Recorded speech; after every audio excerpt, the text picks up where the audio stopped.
네, 예레미야 1장에서 20장까지의 말씀 중에서 오늘 5번째 예레미야 말씀을 함께 나누도록 하겠습니다.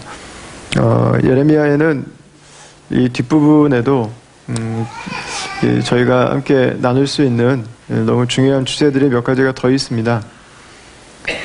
이 남유다 사람들이 포로로 잡혀가서 바벨론에서 어떻게 살아야 할지를 가르쳐 주시는 그 성에서 집을 사고 농사를 지으면서 이민자로 그 땅을 살아가는 이 유다 백성들에게 주는 메시지는 이 디아스포라, 우리 같은 이민자 그리스도인들에게 주는 굉장히 중요한 미닝이 그 안에 담겨 있어요. 그리고 예레미야서에 나오는 옛 언약과 새 언약의 그 메시지는 우리가 예수님을 이해하는데 너무 중요한 키가 되는 말씀입니다. 그 말씀을 알지 못하면 예수님의 그 사역과 그 존재 의미를 저희들이 더 흐릿하게 볼 수밖에 없는 너무 선명한 메시지들인데, 저희가 약속했던 것처럼 이번에는 20장까지만 함께 나누기로 했었기 때문에 다음 기회에 또 예레미야 말씀의 순서가 돌아오면 그때 또 그 뒷부분에 나오는 주제들을 가지고 여러분들하고 나눌 수 있도록 그렇게 하겠습니다. 오늘 여러분들하고 나눌 제목은, 그 내용은 예레미야의 기도들입니다. 저희가 큐티하면서 여러 번 예레미야의 기도들이 나왔었습니다. 예레미야의 메시지는 굉장히 강렬하죠. 단어 하나하나도 굉장히 세고요. 예레미야의 확신이나 예레미야의 의지도 분명한 것 같습니다. 아주 강직하고 그리고 하나님께서 주신 그 말씀을 전하는 예레미야의 모습에 두려움과 혼동 같은 것들이 보이지 않는 것 같습니다. 예레미야의 메시지는 사자의 후를 듣는 것 같아요. 그 정글에서 사자가 포효하는 것 같은 그런 멋진 패기와 왕의 권위가 있는 모습을 느끼게 됩니다. 오늘날 우리가 점점 잃어버려 가고 있는 것 같은 하나님 말씀의 권위, 또 하나님의 사람의 영적인 회복이 어떤 것인지를 예레미야를 통해서 우리가 보게 되죠. 그 예레미야를 미술사에서 만약에 하나의 예를 든다면 저는 인상파쯤이 되지 않을까 싶어요. 모네나 고흐로 대변되는 강렬한 색채와 대비되는 구도, 색채들로 말미암아서 우리들의 시선을 한 번에 딱 잡아 끄는 그 인상파의 작품들처럼 이 예레미야의 메시지는 아주 굉장히 강렬하게 폭넓은 감성의 그 오르내림을 통해서 우리들의 시선을 잡아 끄는 힘이 있습니다. 그 예레미야 15장 20절 말씀을 보시면 하나님이 예레미야에게 이렇게 말씀하세요. 내가 너로 이 백성 앞에 견고한 노성벽이 되게 하리니. 그랬습니다. 노성벽이 되게 하겠다. 이 당시는 바벨론이나 이집트는 철기 시대입니다. 그러나 철기는 여전히 힘이 있는 국가들이나 특정한 사람들이 사용할 수 있을 만큼 귀했고요.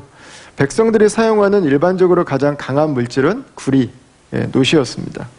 그래서 하나님이 예레미야에게 이 가장 강한 물질의 대명사인 구리를 가지고 구리로 만든 그 성벽처럼 너를 내가 강건하게 세우겠다, 이렇게 말씀하고 있는 것입니다.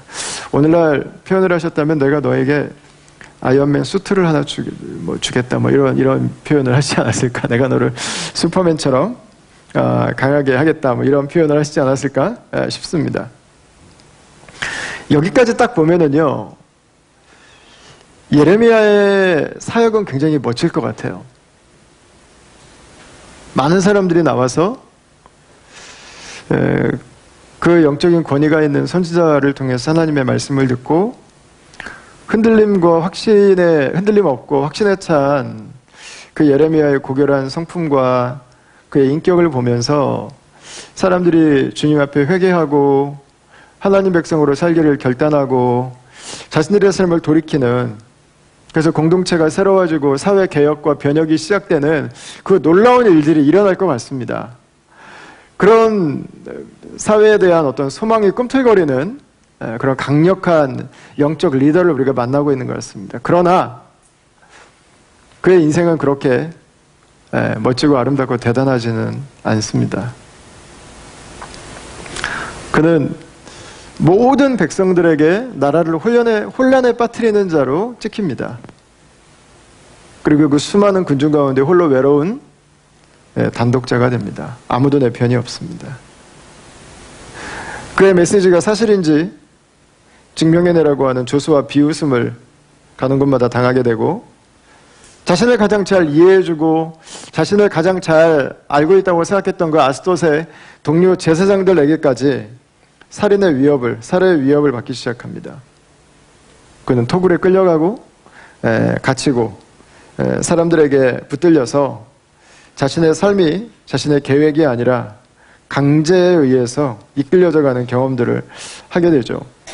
여러분 좀 안 맞지 않나요? 하나님은 내가 너로 이 백성 앞에서 견고한 녹성벽이 되겠다 이렇게 말씀하셨는데 실제는 전혀 그런 것처럼 보이지 않습니다.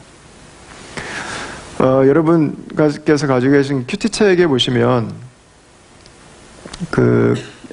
김근주 박사께서 이 예레미야에 대해서 서론적인 설명을 해놓으셨는데, 김근주 박사님이 예레미야에 대해서 했던 설명 중에 제가 굉장히 인상적이었던 표현 하나가 뭐냐면, 예레미야를 하나님이 노성벽으로 세우신다고 했는데 그 예레미야는 노성벽이기는 한데 피와 살을 가진 노성벽이라는 표현을 하셨어요.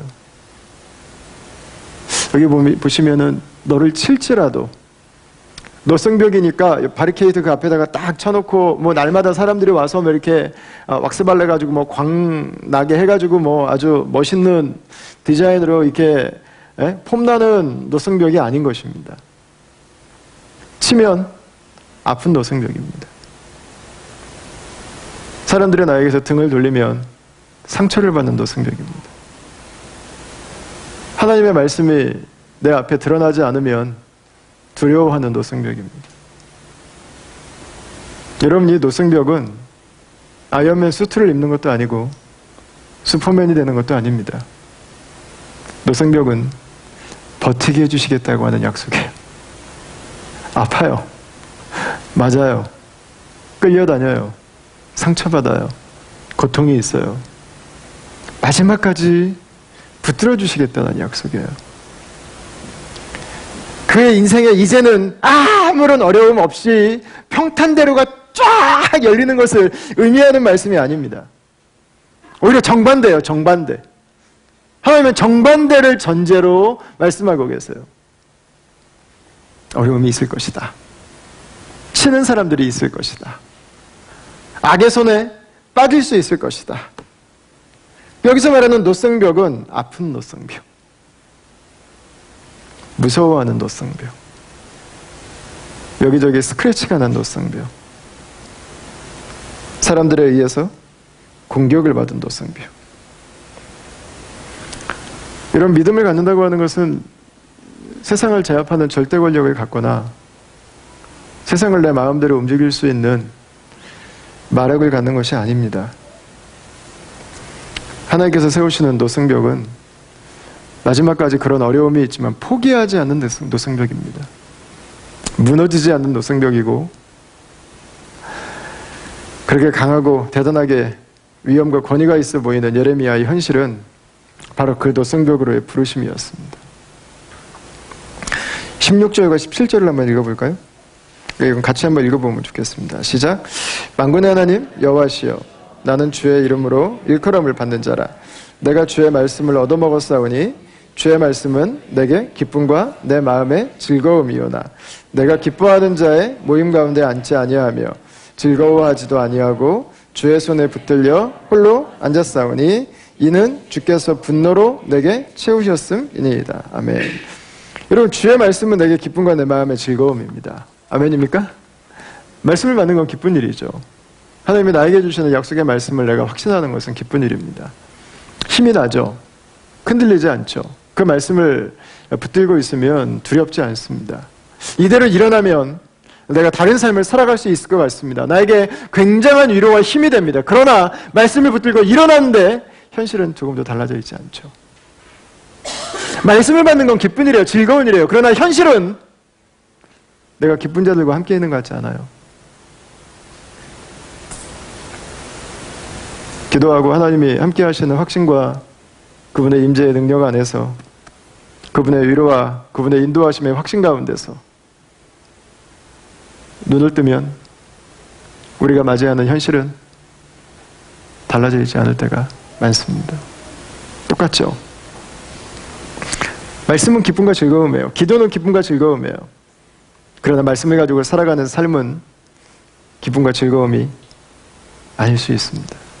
오히려 반대로 하나님이 나에게 화가 나셨나?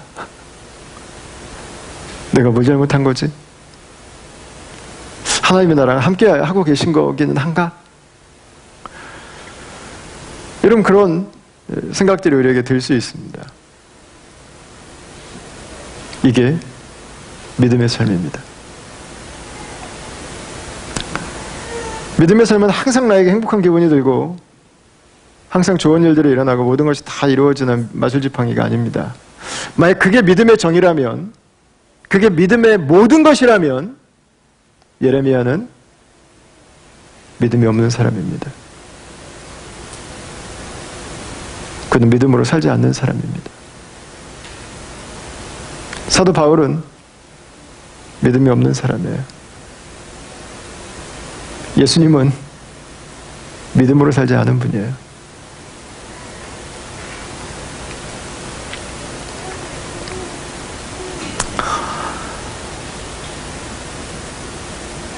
여러분, 믿음은 작은 온실 속에서 너무 예쁘게 아름답게 피어있는 꽃이 아닙니다. 그 온실의 유리벽이 깨져버리는 것입니다. 믿음은 비바람과 폭풍과 포식자들이 오글거리는 세상에서 살아남는 것입니다. 온실을 나가면 꽃잎이 떨어질 수도 있습니다. 마를 수도 있고 추초해질 수도 있고 더러워질 수도 있습니다. 뜯어먹히고 짓밟히고 상할 수도 있습니다. 그러나 거기에서 살아남고 거기에서 꽃이 피고 거기에서 생존해가는 것이 믿음입니다. 그게 믿음을 가진 사람의 진짜 모습이에요. 우리가 믿음을 가지고 살아간다면, 우리가 하나님을 경외한다면, 우리가 그분의 진리 안에 거한다면 우리의 믿음은 어려움을 우리에게 선사할 것입니다. 세상의 역풍을 만날 것입니다. 하나님을 섬기는 것 때문에 마음고생하는 일들이 있게 될 것입니다. 그냥 다른 사람들은 이 문제 때문에 조금 더 고민하지 않고 편안하게 살아가는데 나는 그것 때문에 고민하는 일들이 생겨지게 될 것입니다.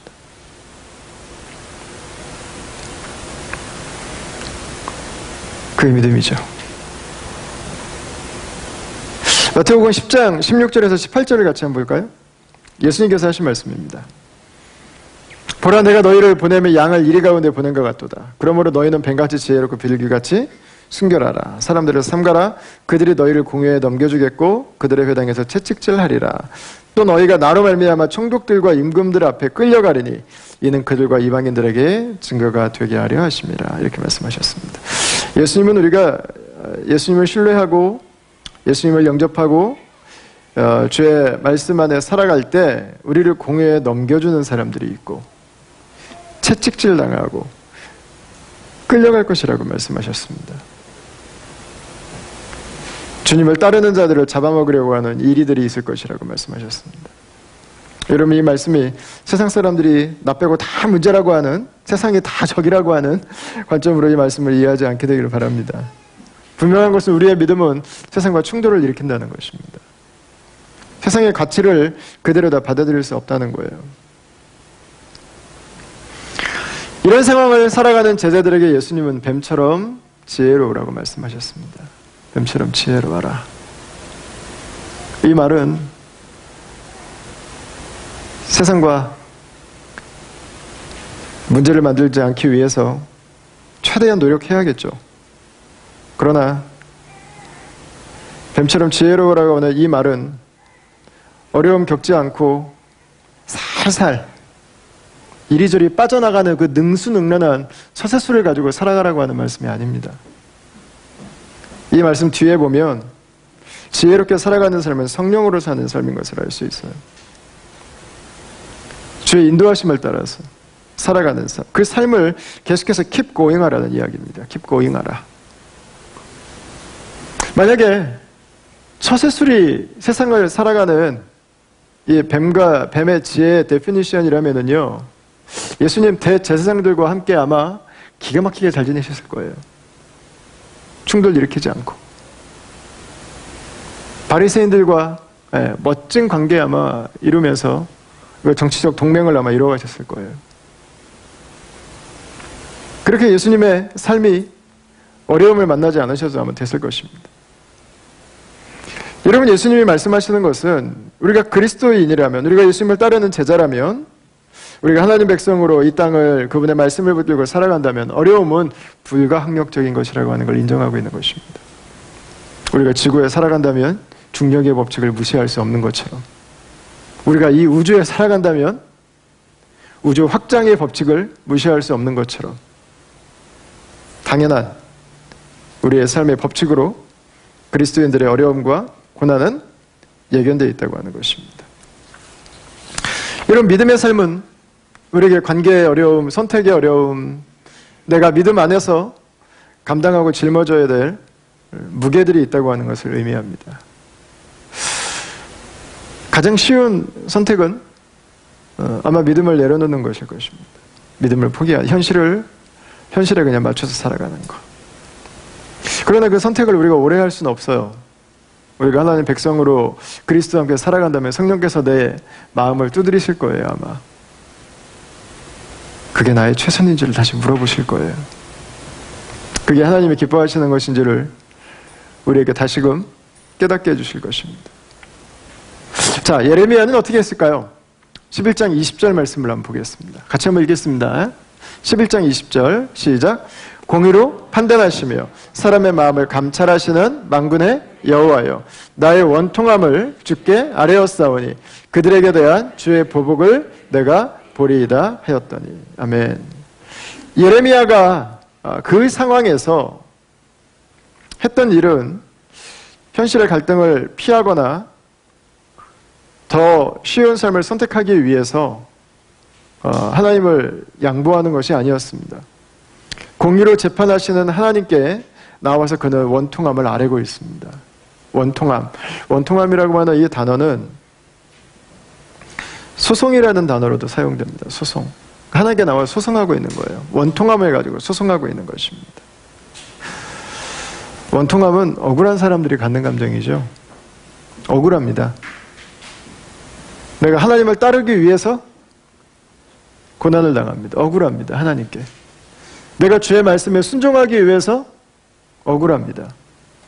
내가 하나님을 따르지 않았으면 나도 한 소리 할 수 있고, 나도 당당히 요구할 수 있고, 내가 밟고 올라가든 이 정도는 얼마든지 내가 할 수 있는데 하나님 말씀 안에 거하는 내 삶이 원통함이 쌓입니다. 아픔이 쌓입니다. 분노가 쌓입니다.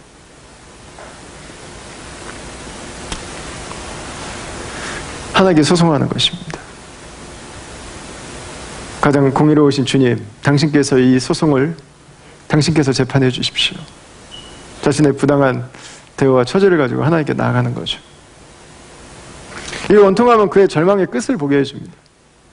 제가 한인사회에서 법정 변호사로 일하시는 분들이 그렇게 많지는 않으신데, 법정 변호사로 일하시는 집사님 한 분을 만나서 대화를 하다가 여쭤봤어요. 그 약간은 좀 의구심이 있었죠. 한국 분이 법정 변호사로 일하시면서 승률이 얼마나 될까? 승률이 좀 그런가요? 얼마나 많이 소송에서 승리 이기시는가? 그걸 한번 여쭤봤어요. 집사님 얼마나 사건들 이렇게 수임하시면 많이 이기세요? 그랬더니 그분이 하시는 말씀이 거의 이긴대요. 지는 게 거의 없대요. 왜냐하면 법정까지 올 정도면 이미 당하고 울고 밀리고 눌려가지고 더 이상 갈 데가 없어서 오는 분들이기 때문에 거의 이긴대요. 거의 질 수가 없대요. 그러니까 그분들이 법정까지 오신다는 거예요. 여러분, 예레미야의 마음이 지금 그런 거예요. 절망의 끄트머리, 더 이상 갈 곳이 없는 끄트머리에 서 있는 것입니다. 오늘 15장 20절을 한번 보십시오. 내게 재앙이로다. 나의 어머니여. 어머니께서 나를 온 세계에 다투는 자와 싸우는 자를 만날 자로 낳으셨도다. 이렇게 이야기하고 있습니다. 여러분 인생에서 가장 힘드셨을 때가 있으셨죠? 네. 이렇게 외모로만 뵈가지고는 다들 너무 말끔하셔가지고 절대 그런 일은 겪지 않고 살아오신 분들처럼 보이셔가지고 인생의 가장 큰 어려움을 만날 때 드는 생각 중에 하나가 여러분 어떤 생각이셨나요? 저는 사춘기 때가 제일 힘들었어요. 그때 너무 많은 생각을 했었는데 그때 제가 했던 생각 중에 하나가 태어나지 않았어도 좋았을 걸 그랬다는 생각을 했어요. 태어나지 않았으면 이 현실이 나에게 없었을 텐데 그 생각을 했었습니다. 예수님 만나기 전에요. 우리가 가장 힘들 때 하는 생각 중에 하나는 우리의 출생의 날을 저주하는 것입니다. 한탄하는 것입니다. 안 태어났으면 좋았을 걸. 욥이 그래요.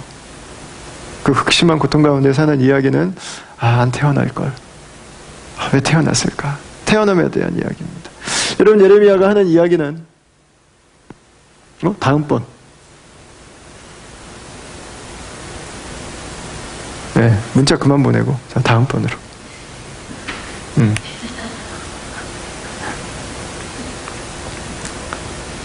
자신의 출생의 날을 원망하고 있는 것입니다. 안 태어났으면 좋았겠다. 우리가 인생의 가장 힘든 순간에 했던 바로 그 생각. 안 살았으면 좋았을 텐데. 근데 삶이 없었다면 좋았을 텐데. 그 생각을 똑같이 하고 있는 것입니다. 아직 이런 어려움이 없으셨나요? 너무 염려하지 않으셔도 됩니다. 곧 올 거기 때문에. 자, 예레미야 12장 5절 6절을 한번 볼까요? 같이 한번 읽겠습니다. 시작. 만일 내가 보행자와 함께 달려도 피곤하면 어찌 등이 말과 경주하겠느냐. 내가 평안한 땅에서는 무사하려니와 요단강 물이 넘칠 때에는 어찌 하겠느냐. 내 형제와 아버지의 집이라도 너를 속이며 내 뒤에서 크게 외치리니 그들이 내게 좋은 말을 할지라도 너는 믿지 말라. 아멘. 여러분 하나님께서 예레미야에게 하시는 말씀은 뭐냐면 하나님 지금 죽겠습니다. 왜 태어나게 하셨습니까? 안 살고 싶습니다. 너무 힘들어서 안 사는 게 낫겠습니다. 그냥 현실이 없는 게 낫겠습니다. 지금 그 이야기를 하고 있는데 하나님 뭐라고 그러세요? 야 지금은 걷는 거야. 이 말씀하세요. 나중에는 말과 함께 뛰어야 돼. 지금도 죽겠는데 이게 아직 끝이 아닌 거예요. 지금은 평안한 땅에서 마른 땅 지금 갖고 있는 거야. 나중에는 홍수 속에서 헤엄쳐야 돼. 그 얘기를 하고 있어요. 여러분 사실 맥락상으로는 좀 위로가 나오면 좋을 만한 맥락이에요. 위로. 하나님이 함께 하시면 확신을 좀 들려주시면 좋은 맥락. 근데 하나님은 현실을 그냥 정면으로 보여주셨어요. 그거는 가장 쉬운 걸 수도 있어요. 삶에는 어려움이 있는 거죠. 내가 지금 어려움이 가장 큰 거라고 생각하지만 더 큰 어려움이 올 수도 있어요. 나만 인생을 살아가면서 항상 어렵다고 생각하지만 나와 비교할 수 없는 어려운 가운데 있는 사람들이 있을 수도 있어요. 나는 좋은 날이에요. 지금 좋은 날. 나는 지금 평안한 땅에서 갖고 있는 거. 여러분 이게 인생이죠. 이게 믿음 안에 살아가는 삶입니다. 오늘 그리스도인들이 이 인생관에 대해서 아마 가장 큰 충돌을 느끼는 부분은 물질주의적인 가치관이 말하는 이 우리의 인생의 고난의 문제는 뷰가 전혀 다르다는 거예요. 오늘 서구사회는 물질주의에 기초를 두고 있습니다. 그래서 우리의 인생에 고난이 오는 것을 당신의 fault라고 이야기를 합니다. 당신의 잘못이라고 이야기를 해요. 당신이 더 잘 준비하고 당신이 더 능력 있고 당신이 더 많이 가지고 있고 당신이 더 대배를 해놨다면 이런 문제는 일어나지 않는다고 이야기를 합니다. 여러분 그러나 그것은 인생을 너무 리노베이션에서 데코레이팅해서 멋지게 보려고 하는 마케팅의 카피일 뿐이에요. 그런 인생은 존재하지 않습니다. 우리가 어느 정도 준비할 수 있어요, 당연히. 우리가 어느 정도 대비할 수 있어요. 그러나 내가 가진 것으로는 넘어설 수 없는 인생의 문제들이 있어요. 내가 아무리 완벽하게 준비를 해도 내가 다 대비할 수 없는 믿음 안에 살아가는 고난은 존재한다고 하는 것입니다. 이건 여러분 잘못이 아니에요. 이것은 우리가 믿음 안에 살아간다면 반드시 만나게 되는 인생의 친구고 내 삶의 공기와 같은 것입니다. 베드로전서 4장에서 베드로 사도는 그리스도인들에게 이런 이야기를 하고 있습니다. 같이 한번 읽어볼까요?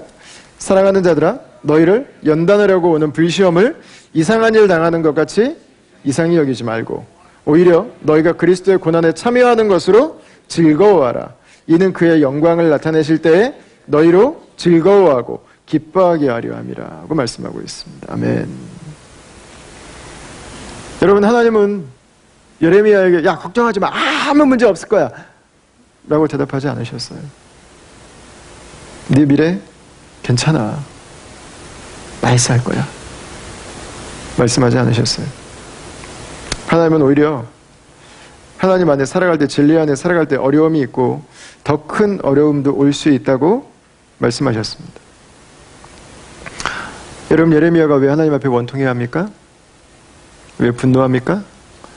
말씀을 가지고 살기 때문에 그렇습니다. 말씀을 가지고 살면 하나님께 화나는 일들이 있어요. 진리 안에 살면 원통함이 생겨요. 예수님을 따르는 길은 억울함이 있어요.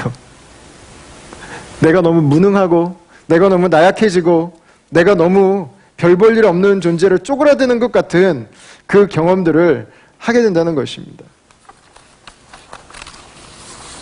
여러분, 우리가 예수님의 제자로 살아간다면 베드로가 편지를 보내니 갑바도기아 성도들처럼 우리에게도 그 고난이 있을 것입니다. 그리고 그 고난이 더 큰 고난으로 찾아오게 될 수도 있습니다. 자, 말과 함께 뛰는 삶, 홍수에 들어가서 헤엄치면서 살아가는 삶은 뭘까요? 15장 17, 18절을 우리 같이 한번 읽어보겠습니다. 17, 18절. 자, 시작. 내가 기뻐하는 자의 모임 가운데 앉지 아니하며 즐거워하지도 아니하고 주의 손에 붙들려 홀로 앉았사오니 이는 주께서 분노로 내게 채우셨음이니이다. 나의 고통이 계속하며 상처가 중하여 낫지 아니하면 어찌 됨이니이까. 주께서는 내게 대하여 물이 말라서 속이는 신의 같으시리이까. 아멘. 여러분, 예레미야는 하나님의 분노로 나를 채우셨다고 말씀하고 있습니다. 아니, 나는 믿음 가운데 하나님을 경외하면서 살아가는데 하나님 왜 내 삶은 이렇게 어렵습니까? 왜 내 편이 없습니까? 하나님 왜 내가 이렇게 고통당해야 됩니까? 여러분, 내 안에 나로 인해서 고통이 나올 수 있어요. 나로 인해 분노가 나올 수 있어요. 그러나 그 분노는 나로 인해서만 나오지 않습니다. 계속해서 나에게 고통을 주는 사람들이 있습니다. 계속해서 나에게 상처를 주는 환경들이 있습니다. 계속해서 나를 아프게 하는 주변이 있습니다. 여러분, 왜 분노할까요? 말씀을 가지고 살면 내가 당하는 어려움 때문만일까요? 말씀을 가지고 사회를 보면, 말씀을 가지고 우리의 삶을 보면 하나님의 말씀을 거절하는 사람들이 있습니다. 하나님 말씀 앞에 서지 않는 사람들이 있습니다. 그래서 아파하는 사람들이 있습니다. 그래서 눈물 짓는 사람들이 있습니다. 그래서 고통당하는 사람들이 있습니다.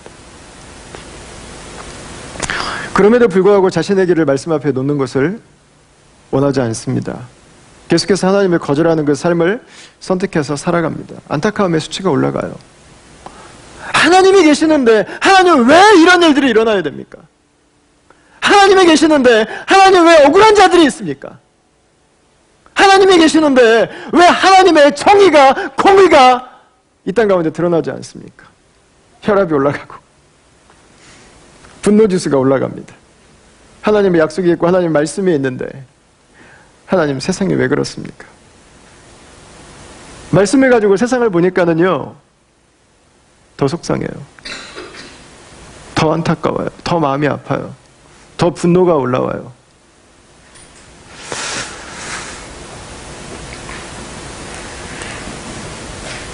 여러분, 이 예레미야의 모습이 이해가 되시나요? 우리가 삶을 살아가면서 어떠신가요?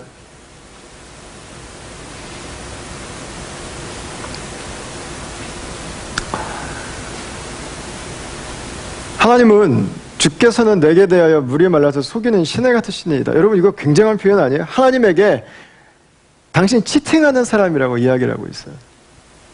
이건 무엄함입니다. 무엄함. 감히 그분을 표현하기를 당신은 사기꾼이라는 표현을 쓰고 있습니다. 와. 하나님이 진짜 계신다면 왜 이런 일이 있습니까? 여러분, 그 표현입니다. 하나님이 예레미야를 보면서 이 버르장머리 없는 기껏 선지자로 세워졌더니 그게 할 말이니? 여러분, 그러실까요?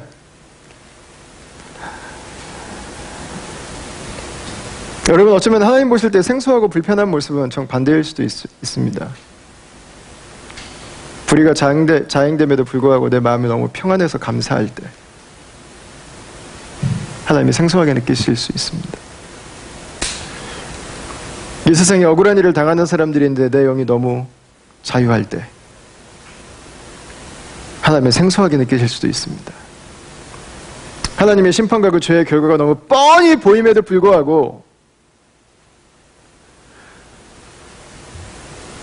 긍휼의 마음도 안타까움도 생기지 않고 하나님께 나와서 나의 편안함과 나의 만족을 구할 때 여러분, 어쩌면 하나님은 그것을 생소하게 여길 수도 있습니다. 여러분, 예레미야의 모습은 믿음을 가지고 살아가는 보통 사람의 모습입니다. 우리가 믿음 안에 있다면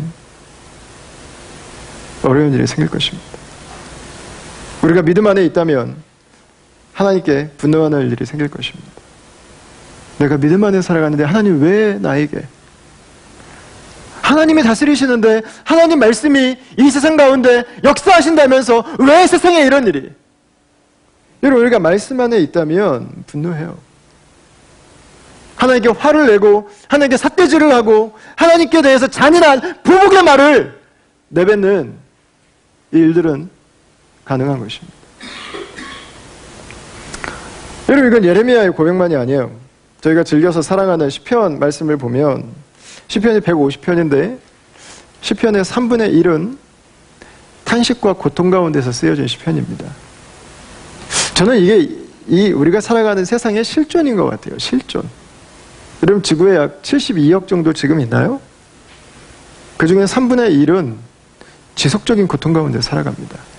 먹을 게 없든 물이 없든 전쟁을 하든 사회적 차별이 있는 시스템에 살아가든 어떤 것이든 우리가 살아갈 때 여기서 어떻게 살아? 라고 하는 환경 가운데 거하고 있습니다.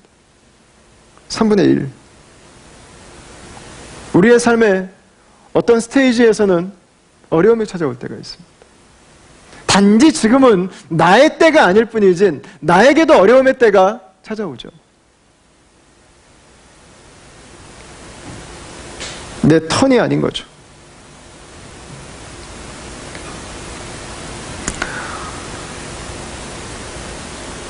여러분, 내가 믿음으로 살아가면서 이 세상에 하나님이 없는 것 같은 그 절망과 낙심을 바라보면서 하나님께 탄식하고 하나님께 원통하고 하나님께 울부짖음이 수반되는 것은 여러분, 그것은 내 삶을 진실하게 하나님께 보여주고 있는 것입니다. 내 삶의 실체를 하나님께 있는 그대로 가지고 나아가는 거예요. 이게 건강한 것입니다. 이게 건강한 것. 우리가 믿음으로 살고 하나님을 신뢰하고 그분께 우리의 삶을 순종하기 원한다면 이 과정은 누구에게나 있는 것입니다. 만약에 내 삶이 하나님 앞에 너무 나이스해요. 너무 쿨해요. 항상 너무 멋져요. 원통함이나 하나님 앞에 탄식, 울부짖음이 사라졌어요. 하나님 앞에 나는 항상 멋지고 젠틀하고 우아한 모습으로 나옵니다. 여러분, 그러면 우리는 한번 돌아볼 필요가 있어요. 혹시 죄에 대해서도 그렇게 젠틀한지 아는지. 세상에 고통당하는 사람들에 대해서도 그렇게 쿨하지 않은지.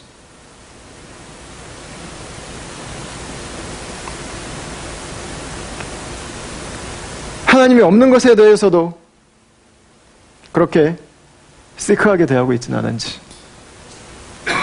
물어봐야 됩니다. 여러분, 저는 여러분들의 삶 가운데 믿음으로 살아가면서 당하는 고통은 있지만 그 고통을 어떻게 우리가 풀어가야 될지, 어떻게 해결해야 될지, 여러분 그 안에서 갈등하고 고민하고 계신 분들이 계시다면 여러분 주님 앞에 나와서 애통해하는 마음으로 그분께 기도할 수 있게 되길 축원합니다.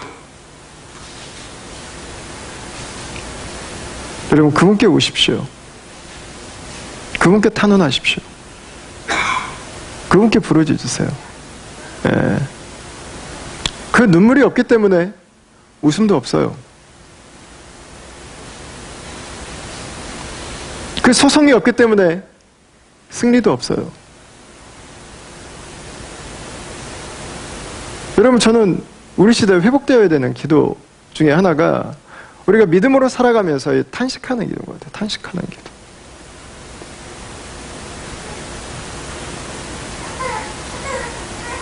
내 삶의 아픔을 하나님께로 가지고 가는 기도.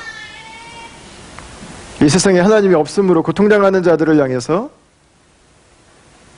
탄식하는 기도. 여러분, 왜 그것들을 가지고 하나님께로 나아가야 될까요? 이게 무엇일까요? 감히 어떻게 하나님께, 여러분 그렇게 할 수 없는 걸까요? 하나님을 가볍게 여기는 걸까요? 여러분 오히려 반대입니다. 이 탄식의 기도는 믿음의 기도입니다. 왜 하나님께 그렇게 기도할까요? 하나님만이 그 상황을 종결할 수 있는 분이시기 때문에, 하나님만이 나의 억울함을 풀어줄 수 있는 분이시기 때문에, 하나님만이 그 고통당하는 자들의 아픔을 위로할 수 있는 분이시기 때문에요. 하나님만이 당신의 손으로 그분의 백성들을 품으시는 분이시기 때문에 하나님께서 계속 주셔야 되는 거예요. 하나님이 버리시면 안 되는 거예요. 하나님마저 손을 놓으신다면 더 이상 소망이 없는 거예요. 여러분, 왜 하나님께 이 기도를 가지고 나아갑니까? 하나님만이 소망이세요. 하나님만이 그 저주를 종결하실 수 있는 분이에요. 갈라디아서 3장 13절을 같이 한번 읽어볼까요? 예수님에 대한 이야기가 기록이 되어 있는데 같이 한번 읽어보겠습니다. 시작. 그리스도께서 우리를 위하여 저주를 받은 바 되사 율법의 저주에서 우리를 속량하셨으니 기록된 바 나무에 달린 자마다 저주 아래에 있는 자라 하였습니다. 아멘. 여러분, 예수님은 자신을 향해서 악을 행하는 자들을 향해서 저주를 할 수 있는 분이었습니다. 저주를 해야 마땅한 분이셨습니다. 그런데 예수님은 저주를 대신 받으셨습니다. 예수님은 우리의 형벌을 대신 받으셨어요. 여러분, 예레미야는 하나님의 저주와 심판 아래에 있는 사람들의 저주를 자신의 온 몸으로 받아들였습니다. 감당하며 인생을 살았습니다. 여러분, 예레미야가 왜 이 세상에 저주와 심판 가운데 있는 사람들의 그 고통과 아픔과 하나님이 없는 것들을 바라보면서 하나님께 기도하면서 나아갈까요? 예레미야가 그들과 함께 있기 때문입니다. 그들의 아픔 속에 예레미야가 함께 들어가 있기 때문이에요. 하나님이 없는 고통에 그들과 함께 머물고 있기 때문에 그렇습니다. 여러분, 그래서 사실은 이 원망의 기도는요, 이 탄식의 기도는요, 바꿔서 말하면 사랑의 기도예요. 누굴 위해서 원망해요? 내가 사랑하는 것을 위해서 원망해요. 부부싸움 왜 하세요? 옆집 남자랑 싸울 일이 있어요? 옆집 여자랑 싸울 일이 있나요? 항상 멋지죠, 옆집 사람은. 싸울 일이 없어요. 부부는 왜 싸우죠? 사랑하니까 싸우죠. 분노는 사랑의 또 다른 얼굴입니다. 사랑하지 않는다면 분노할 이유도 없어요. 여러분, 왜 그 문제를 가지고 여러분 싸웁니까? 왜 분노합니까? 사랑하기 때문입니다. 왜 다른 사람의 아픔을 내가 붙들고 하나님께 분노를 합니까? 그를 사랑하기 때문이에요. 우리는 사랑하기 때문에 분노해요. 여러분, 우리는 무엇 때문에 분노하면서 기도합니까? 우리는 무엇 때문에 하나님에게 탄식하면서 기도하고 있습니까? 그것이 내가 사랑하는 것입니다. 그것이 내가 가장 중요하게 생각하는 것입니다. 그것이 내 마음이 가 있는 거예요. 하나님은 애통해하는 자들의 기도를 기뻐하세요. 부모를 보면은 제일 약한 자식에게 마음이 제일 많이 가죠. 약한 자식들, 아픈 자식들. 그게 부모죠. 예. 여러분, 하나님도 마찬가지예요. 애통해하는 자가 하나님께 나와서 기도하는 것을 하나님은 중요하게 생각하세요. 하나님은 애정을 가지고 보시죠. 여러분, 그러나 부모가 볼 때 더 이쁜 자식이 하나 있어요. 다른 자녀의 어려움과 아픔을 가지고 와서 나의 아픔인 것처럼 대신 나누는 사람입니다. 여러분, 왜 하나님께 분노하면서 기도해요? 회복되기를 원하기 때문에. 왜 하나님께 탄식하며 기도합니까? 하나님이 낫게 해주실 것을 기대하기 때문에. 그것 때문에 울고, 그것 때문에 하나님께 삿대질을 하는 것처럼 보이고, 그것 때문에 하나님께 분노하는 것입니다. 하나님께서 그곳에 계실 때에만 소망이 있기 때문에. 시편 109편 말씀을 같이 한번 보겠습니다. 마지막 말씀인데 다 같이 한번 읽도록 하죠. 내가 입으로 여호와께 크게 감사하며 많은 사람들 중에서 찬송하리니 그가 궁핍한 자의 오른쪽에 서사 그의 영혼을 심판하려 하는 자들에게서 구원하실 것이미로다. 아멘. 여러분, 우리가 저주의 기도를 드린다면 이 저주의 기도는 우리가 지금 어디에 서 있는지를 보여줘요.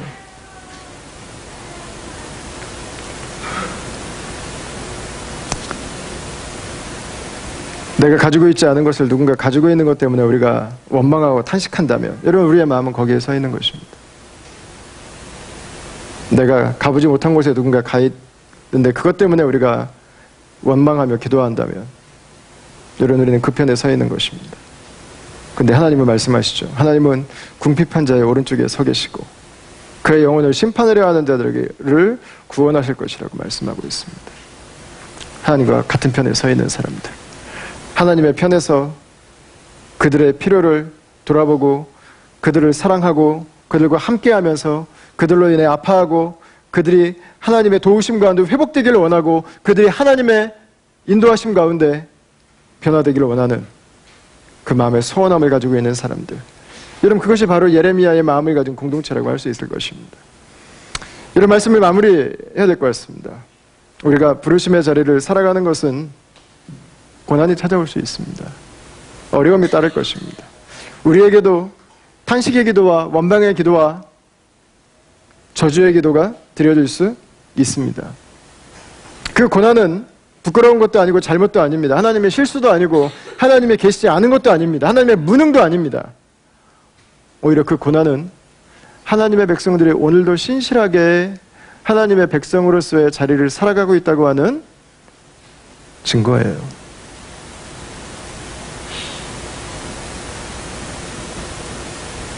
오늘도 우리가 예수님의 제자의 삶을 살아가고 있다고 하는 그 길 위에 우리가 올라와 있다고 하는 표시인 것이죠. 여러분, 저는 우리 다음 공동체가 구원의 감격과 기쁨의 공동체인 것을 인해 너무 감사합니다. 그렇다면 그 공동체는 또한 구원과 하나님이 없는 세상을 향한 아픔과 눈물도 함께 갖게 될 것입니다. 왜 우나요? 울 때 웃어요. 누군가 울 때 하나님으로 인해서 그 사람이 웃을 수 있어요. 왜 탄식하나요? 누군가 탄식할 때 그 탄식 가운데 역사하시는 주님으로 말미암아서 누군가가 자유케 될 수 있는 것입니다.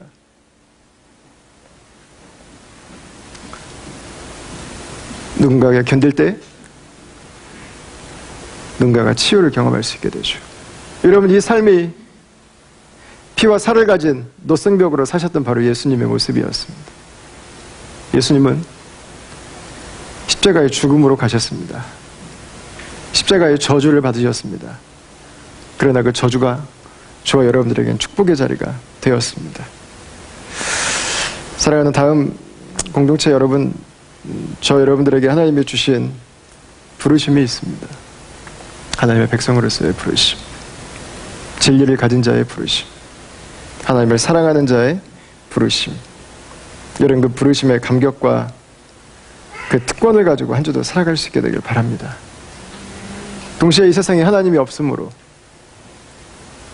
이 세상의 죄 가운데서 깨지고 상하고 다쳐서 아파하는 자들을 향해서 여러분, 우리가 함께 아파할 수 있기를 바랍니다. 그들의 탄식을 주님 앞으로 가지고 나아갈 수 있게 되길 바라요. 그 사회의 회복을 갈망하면서 하나님이 없는 것을 하나님께 탄원하면서 우리의 믿음이 이 세상을 하나님께로 연결시켜드리는 그 중보자의 자리에서 살아갈 수 있게 되기를 주님의 이름으로 축복합니다.